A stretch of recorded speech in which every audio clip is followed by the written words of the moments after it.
Hello, this is Joy. I come from Professor Igor Balanov's group, and I come from Professor Igor Balanov's group, and my NADAC video will talk about integrating PID control theory into counter-current flow studies.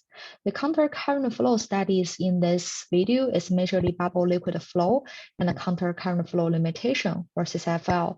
There is one example of bubble liquid flow. So bubble is injected from the bottom, liquid is injected from the top. So their flow directions are counter-current. And here, air and the liquid also have counter-current directions. And when air has really large velocity, liquid would stop, even reverse, which means counter-current flow limitation happened. This CCFL can also happen in nuclear reactor, especially in severe accident, when steam rises at a really fast rate, so it prevents coolant from draining down. This can happen in both hot leg and also the debris channel.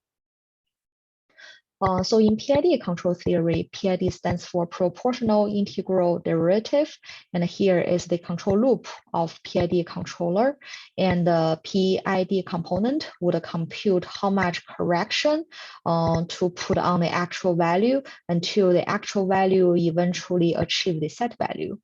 And here is how we integrate PID control theory into bubble liquid study. We wanted to have the PID control on bubble to fix bubble at a specific location. And we designed the PID components to compute the control force, which would be applied onto bubble. And then this control force would change the bubble coordinates, but eventually the bubble coordinate would achieve a steady state value. So here is the video showing how bubble is controlled. We can see when liquid is injected from the left, although liquid velocity would change around the bubble, but the bubble eventually got fixed at a specific location, which doesn't move anymore. When bubble doesn't move anymore, the control force balanced with the bubble interfacial force. So we can actually obtain the average control force from quasi-steady state, and then it would be the opposite force of drag force or lift force. With such benefit of the PID bubble controller, we can develop the interfacial force closure by extracting the control force. We can also study the bubble deformation and the breakup mechanism with the PID bubble controller. And the second PID control integration is for CCFL study. So in this example, we can see that the liquid velocity changed from positive x to 0 to negative x. So liquid velocity equal to 0 is actually the counter-current flow occurrence. We wanted to achieve this velocity into 0. And essentially flow is incompressible. So volumetric liquid velocity equal to 0 is equivalent to the velocity integral is 0 at any cross section.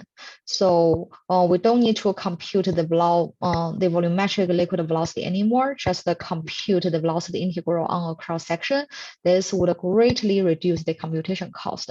So we compute this value, and we wanted to achieve this value into 0.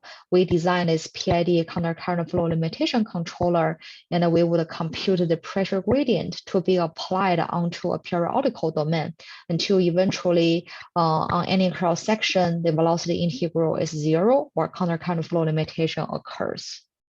There are a lot of benefits and potential capabilities for this PID control of CCFL. So first, there is no need for manual change of pressure gradient. The code would automatically generate the pressure gradient needed to achieve counter-current flow limitation. And also, we don't need to necessarily achieve velocity equal to 0. We can actually achieve any other value besides 0, which expands the capability range. And also, the velocity control can be either liquid or gas phase.